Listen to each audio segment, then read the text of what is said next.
Բարև ձեզ բարեկամներ, Փակ TV-ին հերթական թողարկումը սկսում է Մոսկվայից։ Հասկանում եք, որ այս օրերին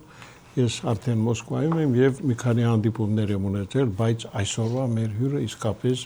այն բացառիկ անձնավորություններից, ում հետ ամեն անգամ հանդիպելուց հետո ես անձամբ ինչ որտեղ նաեւ ոգերում եմ, հավատում եմ, որ մեր վաղվա օրը այնքան էլ մշուշոտ չի, քանի որ այսօրվա իմ հյուրը մի անձնավորություն է, ով նույնպես շահագրգռված է, որ Հայաստանի Հանրապետությունը ունենա վաղվա պայծառ արևոտ օր։ Այդ անձնավորությունը Հայաստանի Հանրապետության Պաշտպանության նախկին նախարար գեներալ-մայոր Արշակ Կարապետյանն է։ Բարև ձեզ, պարոն Կարապետյան։ Բարև ձեզ, պարոն Ղուշյան։ Շատ ուրախ եմ այսօրվա հանդիպման համար եւ պիտի ասեմ, որ ամեն անգամ երբ ձեզ հետ զրուցում եմ, մի տեսակ հանգիստ եմ բաժանվում ձեզանից, հանգիստ այն առումով, որ իսկապես վաղվա օրը այնքան էլ մշուշոտ չի լինելու, որտեղ դուք լինելով չափից ավելի լավատեսմար, շատ հանգիստ, այսպես կարողանում եք մարդկանց տրամադրել դեպի լավը։ Ես պիտի ասեմ, որ ընդամենը մի քանի օր առաջ մեր ծրագրում ելույթ ունեցավ մեր հանրաճանաչ բժիշկներից մեկը նեյրովիրուս հասարակական հանրային գործիչ Մարինե Խաչատրյանը, ով ասաց, որ այս երկիրը այս ծանր իրավիճակից կարող են հանել միայն զինվորականները, որտեղ այնքան է ամեն ինչ խառնվել, այնքան է ամեն ինչ փչացվել, որ ուրիշ ճանապարհ չկա, միայն զինվորական կարգապահություն ունեցող մարդը, ով հասկանում է, թե ինչից հետո է, կարող է այս երկիրը ինչ որտեղ նաև փրկել։ Ես անկեղծ ասած անմիջապես հիշեցի ձեզ, ասեցի դե ուրեմն իզուր չի որ դուք այդ ճակատում եք եւ քանի որ դուք նաև համահայկական ճակատ շարժման առաջնորդն եք, բնական է որ Հայաստանի ճակատագիրը ձեզ համար շատ կարեւոր է։ Այ օրեր առաջ տեղի ունեցան Գյումրիի Փարաքարի ընտրությունները, որպես զինվորականի եմ ձեզ դիմում։ Այդ ընտրությունների արդյունքների մասին նախ ինչ կասեք եւ արդյոք դրանք նման են ընտրությունների։ Պարոն Ղուշյան, ասեմ, որ շատ մեծ հարգանքով եմ վերաբերվում բժիշկներին եւ համարում եմ իրենց մեր ազգի, եթե կարելի այսպես ասել, գիտական էլիտան, որտեղ եւ չեմ այդպես ասում, անձնական այսպես բաներ կա, անձնական շատ վերաբերմունք կա բժիշկներին, ինչի համար, որտեղ իմ մայրը բժիշկ է եղել, մանկաբույժ է եղել, եւ բանավանդ կին բժիշկներին մեծ համակրանքով եմ վերաբերվում։ Ինչ վերաբերվում է այն մտքի մասին, ճիշտ ասած, ես հենց այդ մտքի հետ համաձայնվելով եւ հասկանալով եմ մտել քաղաքականության մեջ։ Իրականում ոչ մի խնդիր չունեի։ Ասենք ինձ համար հանգիստ ապրելու, կողքից նայելու, բայց չստացվեց լինեմ բալելշիկ էլի։ Այո, չստացվեց։ Դրա համար ստիպած մտա քաղաքականության մեջ, որը իմ դուրը իրականում հեշտ չի գալի քաղաքականություն, որտեվ ունենց կներեք զզվանք բաներ եմ տեսել, այս կարճացում։ Ֆիքերի բանակը որ ձեր դեմ աշխատում։ Քանի որ դուք իմանում եք, որ ես ինչ որ տեղել շարունակում եմ մնալ բավականին տեղեկացված մարդ, իմանալով շատ ինձ հարցեր քաղաքական գործիչների, պահվածքի, վարվելակերպի, իրենց անձնական իրական գնահատականները, որ իրենց մեջ իրենք տալիս են ամեն ինչին, երևույթներին, շատ իրոք շատ ծանր է այդ հարցերով զբաղվել, բայց զբաղվում ենք, առաջ են գնում։ Ինչ վերաբերում է Գյումրիին։ Ասեմ, որ ոնց որ թե մեր երկրի իշխանությունը մի բան էր, ոնց որ թե դրել իր առջև, որ լավ կարանի ու ես վստահ եի, որ դրանք կարան դա անեն, դա ընտրություն կազմակերպելն էր։ Ազնիվ ընտրություն, չգիտեմ, ընդ որ իրանք հա ասում են, բանից պարզվեց, էդ էլ չեն կարող անեն։ Որի մոտ, եթե ես սենց ասեմ, 21 թվին եղավ ընտրություններ։ Բավականին կազմակերպված էր, ճիշտ է չեմ ասում, դե բաներ, ինչ որ շատ իդեալական ընտրություններ էր, բայց հիմնականում բավականին լավ կազմակերպված օրենքի դաշտում ընտրություններ էր։ Գյումրի ընտրությունները խայտառակություն էր։ Խոսքը գնում է կազմակերպման մասին։ Խոսքը գնում է այն ամեն ինչ կատարվում, ինչ որ մենք տեսանք, ինչա կատարվում Գյումրիում։ Հարբած իր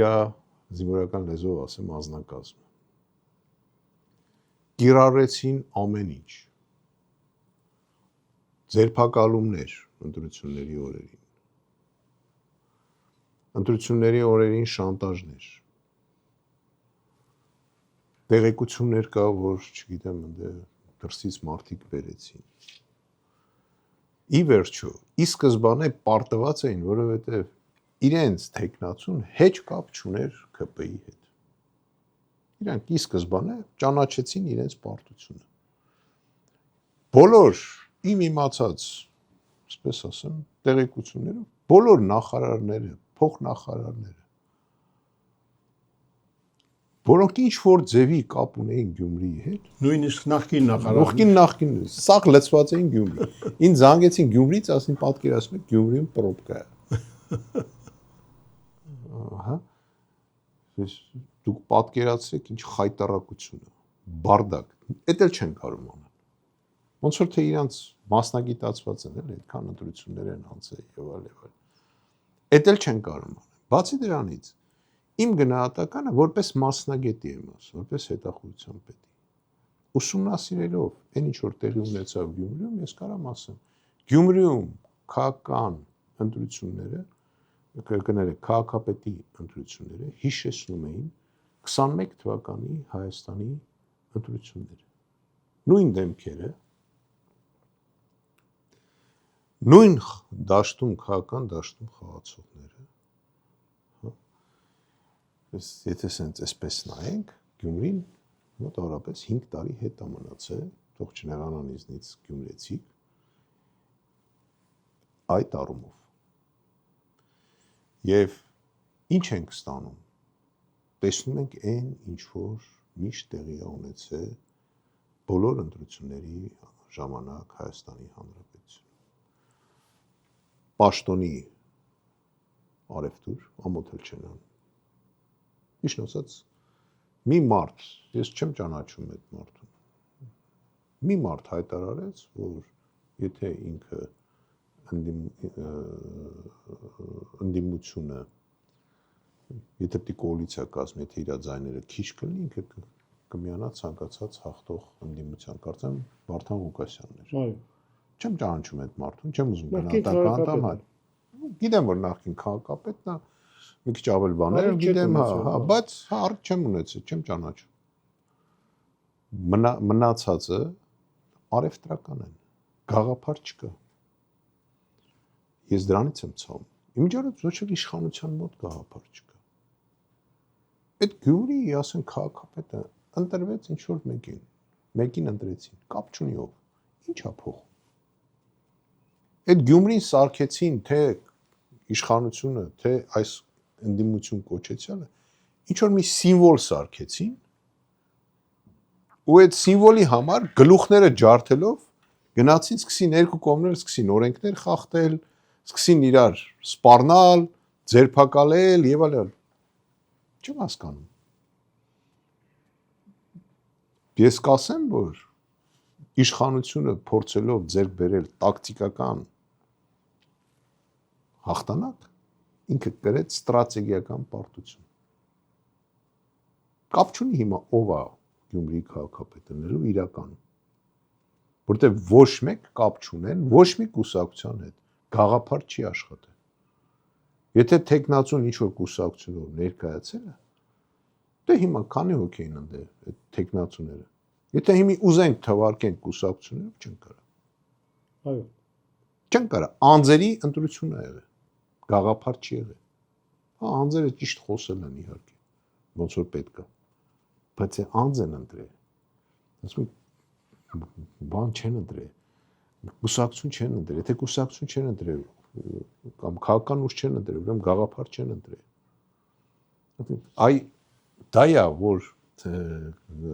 դրանով է, երբ որ ազգը ընտրում է, ասենք, քաղաքական ուժ, ինքը ընտրում է գաղափար։ Այդ ազգը իր գոյատևումը ինստինկտիվ պաշտպանում է։ Եթե մենք ընտրում ենք անձի, հələ այդ անձն էլ, ասենք, չգիտեմ, ինչ ոլորտների ավտորիտետ է, մենք բոլորս խնդրեմ ունենք։ Հասկանում եք, ես դեմ չեմ ոչ մեկին։ Ոչ մեկին։ Պարոն Կարապետյան, դե ես պիտի ասեմ, այն որ իշխող ուժը կորցրել է վաղուց վստահությունը ժողովրդի հանդեպ, բոլորից պարզ է, ել չեմ խոսում, որ մարդիկ պարզապես ոչ միայն երես են տեկել, այլ չեն էլ ուզում դրանց անունը լսեն, բայց տեսեք, զզվում են մի բառը։ Մի լավ բառ կա, ես կապում եմ այդ իրանց բանը, դե հասկանալի է։ Հիմա տեսեք, եթե Գյումրիում այդպես էլ անհասկանալի վիճակ էր, բայց փառակարում ԿՊ-ն ջախջախիչ պարտություն կրեց եւ հասկացավ երևի, որ իրենց գնալու ժամանակը վաղուց եկել է։ Գիտեք, փառակարում իմիջալոց ես շնորհավորում եմ այդ տեխնացուին, իրան էլ անձամբ չեմ, բայց ուսումնասիրելով իր անցյալը բան, դուք երևի տեսաք մեր հայտարարությունը, որ մենք ցույց տվեցինք իրան աջակցություն։ Ու մեր մասով ինչքան կարացանք, աշխատեցինք էլ։ Նույնիսկ մեր ուսակցության անդամներ այնտեղ էին գտնվում, աշխատում էին դաշտում, փորձում էինք սատար լինել եւ իսկ կոնկրետ ընտրության օրը նույնիսկ մերոնք եւ շտաբում են եղել իրենց բանն են հայտնել։ Ես իհարկե շնորհավորում եմ, բայց նորից եմ ասում հետեւյալը. նման խայտառակ ընտրություններ վերադառնալով Գյումրիին, ոնց որ Գյումրիում տեղի ունեցավ եւ ամբողջ պետական ներուժը Փառաքյարը մոռացան, արդեն գիտեք խի, իրանք սխալ տեղեկություն ունեին, որ Փառաքյարում իրանք ունեն 60%։ Դամար Փառաքյարով չզբաղվեցին։ Կարծում եմ այդ իրեն զեկուցողը շուտով խնդիրներ կունենա։ Ես գիտեմ, որ այդ զեկուցը եղել է Նիկոլ Փաշինյանի դեմը, որ Փառաքյարում իրենք 60% ոչ մի խնդիր չունեն։ Դրա համար սա նետվել են Գյումրի, երբ որ նետվել են Գյումրին էլ չեն հաղթել։ Հասկանում եք, այնտեղ էլ պարտվել են, ուշադրություն չեն դարձրել։ Գյումրի հասան որոշ հարփակ լակած։ Դա, հիմա էլ ասում է, տեսակ ասում է, մենք իրական դեմոկրատական երկիր ենք, դրա համար էլ մենք պարտվեցինք։ Այդ դեմոկրատական երկիրը որն էր, որ դու այդ օրերին մարդկանց ես կալանավորում, կամ այդ օրերին դու զբաղված ես այդ խմած փողոցներով մարդկանց սպառնում եք, չգիտեմ ինչեր եք անում, զանգում եք, ասում եք պետք է գաս ընտրությունների, այն ինչ որ ասում են քրեական գործ են հարուցել, որ ինչ որ զանգել է, չգիտեմ, այդ Վարդան Ղուկասյանը ինչ որ տես բան կարդացել, չգիտեմ ճիշտ է թե չէ, հա, անեկդոտ է։ Իրոք խայտարակություն նկարչության master sport են։ Այն մի հատ բան կա, այս վերջերս դատ ա եղել, չեմ ուզում անունը տամ, որ ինչ որ ձևի վնաս չհասնեմ։ Դատի ժամանակ վկային կանչում են, գեներալ են դատում։ Դատի ժամանակ վկային կանչում է, դատավորը ասում է, դուք այսպես ցուցմունք եք ստորագրել։ Վկան ասում է, ես այդ քննիչ էլ չեմ տեսել։ Ես ցուցմունք էլ չեմ տվել, քանի որ ինձ ոչ մեկ չի հարցաքննել։ Պատկերացնում եք ինչ է կատարվում մեր երկրում։ Ու ես ճիշտ ասած նորից վերադառնալով այդ մեր քննիչներին զարմացած եմ իրենց վստահության վրա։ Ժողովրդական լեզվով ասած շունը տիրոջ չի ճանաչում։ Պատկերացնում եք քսերոքսը արե բաները այդ ցուցմունքները մարդուն կանչում են ասում է ես քննիչ չեմ տեսել։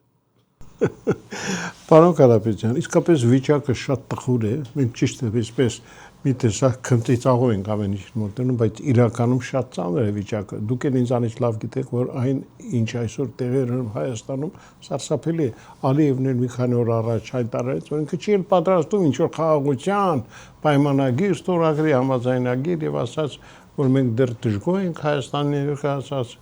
այդ իրենց պահանջներին ներկայացված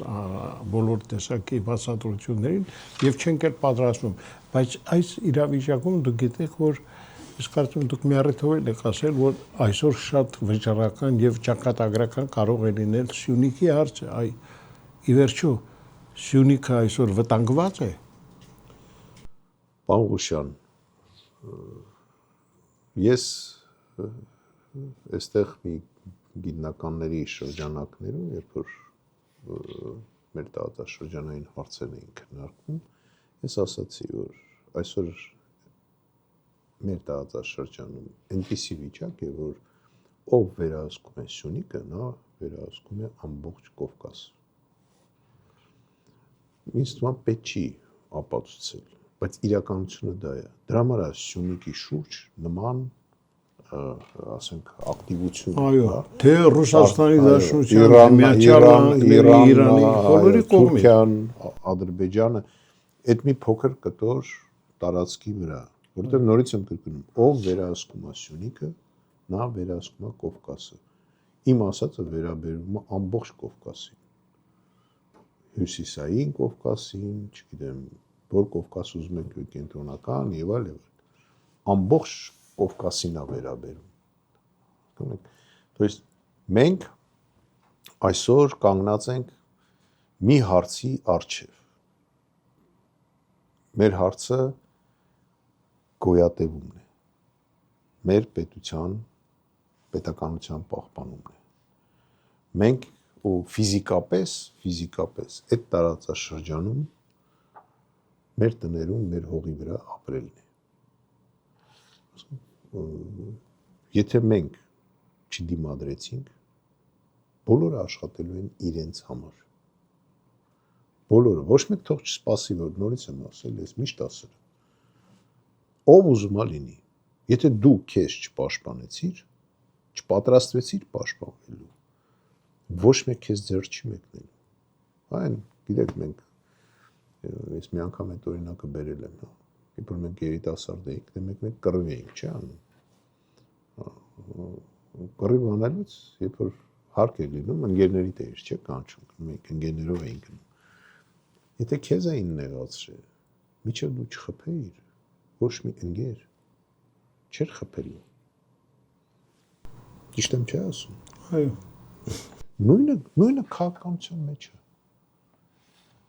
Ում հետ ուզում ես ստրատեգիական պայմանագիր կնքի։ Ում հետ ուզում ես Ամերիկայի Միացյալ Նահանգների հետ, Եվրոպայի ամենաուժեղ երկրների հետ, եթե այդպեսին կանեն տեղ։ Կապ չունի։ Պահը եկավ։ Եթե դու չխփիր, չպաշտպանվիր, ոչ մեկ ոչ մի բան չի անել։ Պարզ ասում եմ։ Ու այդ Սյունիքի հարցը բավականին սուր հարց է։ Ինչ վերաբերում է Ալիևին։ Ես երբ եմ ասել, որ մեր հետ ոչ մի բան չի պատրաստվում ստորագրի։ Այս երևի 2 տարի ասում եմ։ Ես սա օթից չեմ ասում։ Ինչ ասել եմ եղել է։ Ասել եմ, որ ինքը ամեն ինչ ստորագրելու է, պատրաստ է լինելու ստորագրի։ Ստացվեց։ Այդպես էլ եղավ։ Հերիք չի այդքանը արեց, հիմա մեղադրում արցախցիներին, ասում են չեք կռվել։ Որտեղ Արցախցի հասարակ ժողովուրդը երբեք չի էլ կռվում։ Կռվում է ղեկավարությունը։ Մեր ղեկավարությունը լցրել է տակները, այն խեղճ ժողովուրդը ինչ անի։ Հասկանու՞մ։ Ուզում եմ ասեմ, որ մեր հետ նորից եմ կրկնում, ոչ մի փաստաթուղթ չի կնքելու, մինչև մենք չզբաղեցնենք մեր չհիշենք, կներեք, մեր արժանապատվության մասին եւ մեզ չպահենք արժանապատիվ։ Եթե այդպես չեղավ, դա այդպես է։ Իսկ Ալիևը 2 խնդիր ա լուծում իր համար։ Առաջինը, հայերը պետք են իրեն, ինքը միշտ պետք է սպառնա հայերին, որ կարողանա միշտ լինի իշխանության։ Պատկերացեք, հայերը չլինեն արդեն այդ հարցը չլինի։ Ինչով է զբաղվելու Ադրբեջանի ժողովուրդը։ Ալիևով։ Էլ ինչ ունի զբաղվելու։ Եվ երկրորդ պատճառը, որ ինքը ինչի չի կնքելու պայմանագիր, որտեղ ինքը գտնում է, որ մենք դիմադրության ունակությունները կորցրել ենք, ինքը ուզում է մաքսիմալ օգուտ ստանա։ Մաքսիմալ օգուտ ստանա։ Այն ինչ է լավ, բան դելիմիտացիա, դեմարկացիա էին ասում։ Ինչ է լավ, ձենմուն չի ելնում, հողերը տվին։ Բա ուրա։ Հələ մոռացան սա, որ հողերն էլ տվին, Հետո անցավ մի քանի ամիս, նոր ինչ որ բան ընդունեցին, են կանոնակարգ ընդունին։ Բայց ո՞նց եք պատասխան տալու։ Գիտեք, ձեր բնակիչ հեղինակային ծրագրում դուք շատ հետաքրքիր հարցեր եք միշտ բարձրացնում։ Իդեպ ասեմ, Հայաստանի ներկայ իշխանությունները ինչպես երևում է ուշադիր հետևում են ձեր բոլոր ելույթներին եւ պատահական չի, որ վերջերս վարչապետ ազգային ժողովում նույնիսկ այդ ծրագրի երևի հիման վրա սկսեց խոսել դպրոցներում անհրաժեշտ աշխատանքի մասին, կրթությունը թերի է, դպրոցներում աշխատանքները շատ թույլ են եւ մի խոսքով ուշադիր հետևելով դրա ելույթին երևի դուք էլ հասկացաք, որ իզուր չեն ձեր ելույթները այդ ծրագրով հեղինակային եւ այնտեղից ինչ որ բան գոնե փորձում են վերցնել, բայց տեղ հասնում է։ Պարոն Ղուշյան, մի բան ասեմ, ճիշտ ասած, ես իր ելույթները չեմ նայում, որտեղ չեմ կարող նայեմ։ Որտեղ գիտեք ինքը ինչ է, ինքը շոումեն է։ Ինքը թեմա է գցում ժողովրդի մեջ, ժողովուրդը քննարկել։ Կարող է հելնի, ասենք, մի ոնց ասեմ, չեմ ուզում այդ բառն ասեմ, կոպիտ բառ է, էլի, գիտեք որ ես անձնական չեմ վիրավորում, հա, բայց մի հատ խելքից դուրս բան ասի, սաղ սկսենք քննարկել։ Մեկ էլ հաջորդ օրը կարող է ասենք հեծանիվ քշի, հետո կարող է ձվածեղ սարքի, հետո էլի մի հատ աբսուրդ բան ասի, հասկանում եք, ինչ որ մեր պատմությանը վերաբերվող, եղերնուն վերաբերվող, գցում է ժողովրդի մեջ, մենք սաղը սկսում ենք քննադատել։ Եթե ինքը մեր բնագից հաղորդումը նայում է, եթե այդտեղ մենք ինչ որ բան ենք հուշում, ես ուրախ եմ։ Ի վերջո մենք պաշտոնի կռիվ չենք անում, մենք ուզում ենք իրենց հեռացնենք մի պատճառով, որտեղ ես տեսնում եմ, որ իրենք չեն կարող երկիրը ղեկավարել։ Ես մի անգամ դա ասել եմ, հələ միջև իր վարչապետ դառնալը իր երեսին։ Ես բոլոր ղեկավարների երեսին, եթե շանս եմ ունեցել, ասել եմ այն ինչ որ գտել եմ ճիշտ։ Իրան էլ եմ ասել դա։ Որ ինքը չի կարող երկիր ղեկավարել։ Ու ինչքան շուտ գնա, չնայած արդեն ուշ է։ Այն 23 թվականին, որ ես իրան ասեցի, ինքը եթե գնար, ինքը ինչ որ շանսեր ուներ, ինչ որ ձևի պրծներ։ Հիմա բացարձակ շանս չունի։ Ինչ որ իր այդ ելույթի, ճիշտ ասած, ես չեմ նայ այդ ելույթը, բայց ինձ պատմել են այդ ելույթի մասին, որ ինքը ասել է, այնտեղ կադրեր չունենք, գրագետ, դպրոցների վիճակետ, մասնագետներ չունենք, չգիտեմ ինչ չունենք, եւ այլ։ Բայց կներեք 7 տարի դուք իշխանության եք։ 7 տարի։ Ինչքան է դպրոցը ավարտելուց հետո 4 տարի է, չէ՞, պետք կարծեմ այդ ինստիտուտը ավարտել։ Այո։ Մյուս տարին հիմա 8։ Դուք կարող եք 2 սերունդ ուսուցիչ պատրաստեիք։ Բա ով պիտի զբաղվի կադրերով։ Կներեք, պարոն Ղուշյան, հո դուք չեք զբաղվել։ Դա ձեր պարտականությունների մեջ չի մտնում։ Ինքը թողես ամեն օր ասի սրա ձեռից է սարանք, իրան դրել է բանի տեղ են, բոբո ձաձայի տեղ։ Ինքը բանի դատախազին ասենք կանչի կառավարության նիստին, ինչ իրավունք ունի։ Գիտեք, միակ երկիրն ենք, միակ պարլամենտական երկիրն ենք աշխարհում, որ ոչ թե պարլամենտն է նշանակում վարչապետն է նշանակում պարլամենտ։ Այն դեպքում, որ պարլամենտը մեր մոտ գերագույն իշխանությունն է։ Քանի որ մենք այդ երկիրն, միակ երկիրն ենք աշխարհում։ Դրա համար բարդակ է։ Ինքն էլ անգրագետ։ Իսկ կներեք, բոլոր համարյա երկրներում աշխարհում կա օրենք, որ անգրագետ մարդը չի կարող զբաղեցնել երկրի ղեկավարի պաշտոն։ Իհարկե, տեսեք, դուք այդ նույն բնակիչում շատ հետաքրքիր փաստեր եք բերում նաև այն մասին, որ Հայաստանի Հանրապետության բնակչությունը պետք է ունենա սոցիալական միասնական փաթեթ։ Ես ուզում եմ, որ դուք բացեք փակագծերը, ինչ նկատի ունեք։ Գիտեք, սոցիալական փաթեթը դա այն շոշափելի, հա,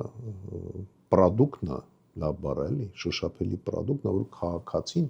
շոշափ ստանալով պետք է զգա, որ ինքը Հայաստանի Հանրապետության քաղաքացի է։ Այդ սոցիալական փաթեթը ինքը ապահովի առաջնահերթ իր անձնական անվտանգությունը, թե արտաքին ուժերից, թե ներսում, որ չգան իր վրա, այսպես մի հատ քննիչ թուղթ նկարի, ասի այսօրվանից դու հանցագործ ես, ու տանի բերի, տանեն նստացնեն 3 ամիս, զինվորականը որ ասենք ինչ որ ձևի չի կարողանում խնդիրը կատարի, իրան տանում, ասենք, իրանից հարցնում են, հա, շատ այսօրվա պայմաններում դատում են։ Բայց քննիչներին քիչ են դատում։ Մարդը 3 տարի նստել է, հետո դուս եկի արդարացրել են։ Բայց մարդը 3 տարին դեռ նստել է, քիչ են դատում։ Սոցիալական փաթեթը այդ բաներից մարդկանց այդ թվում պիտի պաշտպանի։ Սոցիալական փաթեթը պիտի ապահովի իր օրվա քաղաքացու օրվա կարիքները։ Ոչ թե ինչ որ մի հատ այնտեղ, չգիտեմ ինչ, զամբյուղ գրեն մեջը, դնեն վիճեն մի ձուլնի, թե երկու ձուլնի։ Ասենք դրա մասին չի խոսքը, հա։ Խոսքը նրա մասին է, որ այդ մարդը պետք է ապահով լինի եւ ապահովագրած լինի իր կյանքը։ Ինքը պետք է ստանա անվճար բժշկական սպասարկում։ Ու գիտեք, չեմ ասում մասնավոր բժշկությունը փակել, չէ, եթե չի ուզում, թող գնա մասնամորի մոտ, բայց եթե չի կարում, ինքը պետք է ստանա, ինչ է նշանակում, չգիտեմ, ասում են, գիտեք, այդ սիրտը որ բան են անում, ասում են 2 կլապանա մեզնից, մնացածը քեզնից։ Ոնց։ Աբսուրդ է։ Աբսուրդ է։ Դե ապահովես այդ մարդու կյանքը։ Ով պետք է գա, բայց այն մնացած կլապանների այդ ստենդերը որտես վերցնի։ Չէ՞ որ այդ սիրտը 2 կլապան չունի։ Դե ապահովես ամբողջը։ Ոնց կարաս, եթե մեքենան ասենք կներեք պահանջում է մոտորը փոխել, բանը մոտորը փոխելու դու դնես մոտորը կիսա ռեմոնտ անես։ Այդ մեքենան չի գնալու, չէ։ Մարդը պետք է լինի ապահով։ Կրթությունը պետք է ստանա։ Դպրոցականը պարտադիր, մեր գաղափարախոսության մեջ, եթե չի ընդունում բարձրագույն, ինչ պատճառներով, չի ընդունում բարձրագույն կրթություն ստանա, ուրեմն մասնագիտականը պետք է լինի այդ թվում պարտադիր։ Դպրոցը ինքը ավարտեց, դպրոց։ Ինքը պետք է ստանա մասնագիտություն։ Ինքը պետք է պատրաստ լինի ապրի։ Եթե նա մասնագիտություն չունի, դպրոցից դուրս եկավ, ու ոչ մի մասնագիտություն չունի այդ մարդը, ինքը ինչ է, ինքը կամ պետք է գող դառնա, կամ բոմժ դառնա, կներեք, խոսքերից համար։ Իսկ մենք այդքան շատ չենք, մենք ինչ պրոբլեմ ունենք, մարդկանց մասնագիտացնենք։ Ուզում եմ ասեմ, այդ փաթեթը բավականին մեծ է, ու մենք մեր մոտ ռեալ է, ես ճիշտ ասած չեմ ուզում շատ բաներ բացեմ,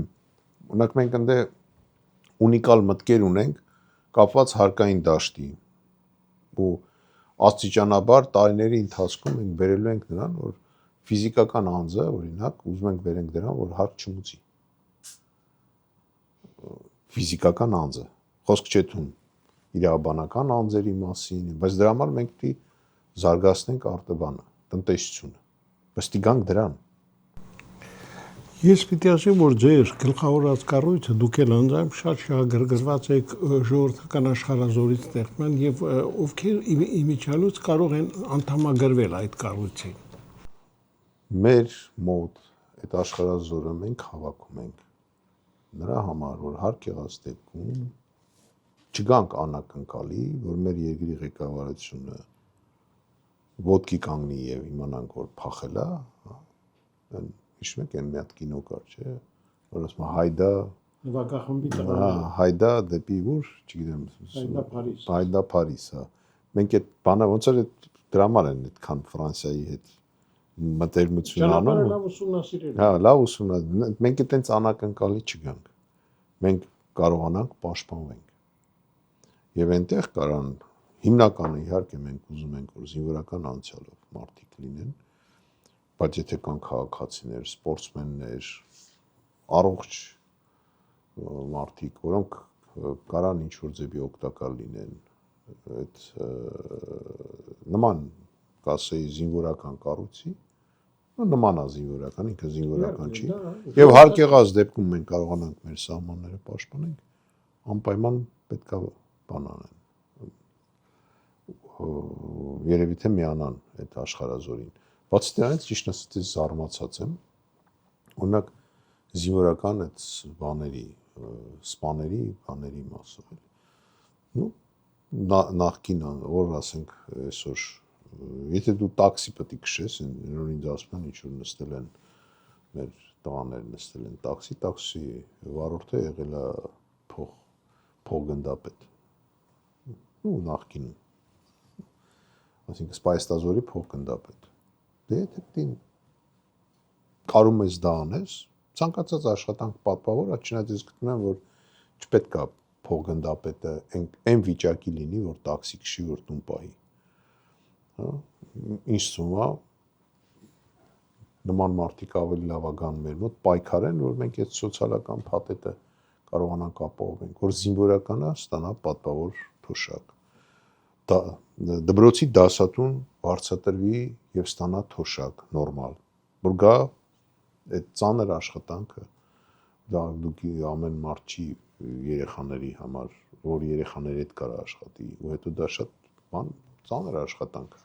Ես ես ասում մի հատ, չեմ ուզում անունտամ, մի հատ բարեկամ ունեինք ուսուցիչ, մոտիկ բարեկամ, էլի, դպրոցի դասատու էր։ Մտավ ավտոբուս, ասես նստեք։ Ուզում ասեմ, դա իրոք հոգեպես, ճիշտ է, ծիծաղելի է, բայց իրոք հոգեպես, ինքը եկավ պատմեց մեզ, ինքն էլ էր ծիծաղում, դրա համար եմ պատմում։ Ասում մտավ ավտոբուս, ասի նստեք։ Գիտեր դասարան էր մտել։ Ուզում ասեմ, դա պատկերն ու առաջին այդ մարդու նվիրվածությունը իր գործին, ու երկրորդը այդ բանը, ասենք հոգեկան այդ ծանր ճնշման տակ գտնվելը, չէ՞ որ երեխայա պատասխանատվությունն է, ինչ որտեղ էլ երեխաներ կան, տարբեր երեխաներ են լինում եւ այլ եւ այլ։ Բայց ոնց կարելի է այդ մարդկանց նորմալ չվարձատրել։ Ոնց կարող է, այսպես ասեմ, Երևանի կենտրոնում կներեք դուբինկայով մանեկողը ավելի շատ գումար ստանա, քան խրամատում նստած զինվորը։ Ոնց կարա այդպես բան լինի։ Ոնց կարա։ Բայց կա, այդպես բան կա։ Ես ասում եմ, ոչ մեկի հասցեին չեմ խոսում։ Հասկանալի է։ Ոչ մեկի, թող սաղ էլ լավ ապրեն։ Ես չեմ ասում, հիմա նրա ձեռից փողը վերցեք, նրան տվեք, չէ։ Դա չեմ ասում։ Ոնց կարա ասենք 30 տարի, 33 տարի, 34 տարի ծառայած գեներալը ստանա 250,000 դրամ թոշակ, հա։ Դատախազության փոխգնդապետը ստանա 400,000։ Բացատրեք։ Բացատրեք, չեմ ասում այդ մարդը ված ստանա։ Նորից եմ կրկնում, չեմ ասում։ Անարդարություն ամենտեղ։ Ոնց կարելի է նման շեշտեր դնել։ Դե դրա համար էլ տրուկեն բարձրացնում է դատախազին ասում է սա վրա գործառույցի, նրա վրա գործառույցի։ Ինքը չի մամ, իր վրա այնքան գործ է հարուցվելու։ Այդ նույն դատախազների ձեռքով։ Նույն, որոնց ինքը դաստիարակել է։ Իդեպ ասեմ, որ վերլուծաբանների շատերն այն կարծիքին են, որ միայն իշխանափոխությունից հետո մարդիկ կիմանան ճշմարտությունը այս իշխանությունների մասին, բայց դուք արդեն մի քանի տարի այդ ճշմարտությունը ասում եք, բարձրաձայնում եք, իսկ գիտեմ դրա համար էլ հալածում եք իհարկե։ Պարոն Օշյան,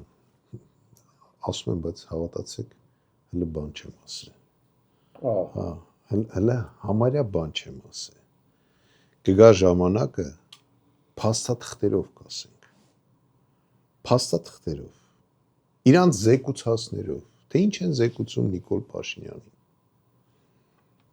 կետ, ինչ են զեկուցում, ինչ են զեկուցում զինվորի մասին, զինվորի մասին Նիկոլ Փաշինյանին գրում են հասարակ պայմանագրային զինվորի մասին, որ ինքը լավ չի վերաբերվում գործող իշխանությանը, ու գրում են պաշտպանության նախարարին, ասում են առաջարկում ենք այս մարդուն հանդեպ որոշում կայացնենք։ Պատկերացնում եք։ Չեն գրում, որ այդ զինվորը, ասենք, լավ պատրաստված չի, որ ինքը ապահով չի, որ կարողանա սահմանը պահպանել։ Գրում են, որ ինքը չի սիրում Նիկոլ Փաշինյանին։ Զորամասի համարներով, անուն ազգանուններով ամբողջը ունենք։ Ասում եմ, ես հələ բան չեմ ասել։ Նույնը վերաբերում է մյուս ծառայություններին։ Ես չեմ դնում, կան չէ, մարդիկ կան, որ ասենք ինչ որ փաստաթուղթ են ստանում, դուրս են գալի հաջորդ օրը էֆիրով ասում են։ Չէ, մենք այդպես չենք անում։ Ու հավատացեք, մեր մոտ օր չկա, որ մենք նման ցավալի տեղեկություններ տարբեր ոլորտներից չստանանք։ Օր չկա։ Ու մենք շատ հստակ այդ հարցերով զբաղվել են, իրանք իրանց գլխի գալիք չգիտեն։ Ուղղակի չեն իմանում։ Եթե ով որ թվում է, միջև այսօր չի հասկացել, որ այդ իշխանությունը փախնելու է, նա չի գնալու, նա փախնելու է։ Եթե մարդը PR անում իրան, որ իր մասին տպեն, չէ՞, ձերի տպում են, հասկանում եք։ Ձերի ինքը չի կան, իրանք չեն կան, ոչ մի բան, ոչ խոսեն, ոչ մի բան, ոչ ներկայացնեն ժողովրդին, ոչ գաղափար կա իրանց մեջ, հասկանում եք, չկա, ոչ մի բան չկա, պաշտոնի կռիվ ու ինտրիգ են պահում, որ թերթերը ամեն օր գրեն։ Ուր կկողմնորոշվի, չգիտեմ, այս բոլտու գայքեն։ Որ ուզում ես կողմնորոշվի։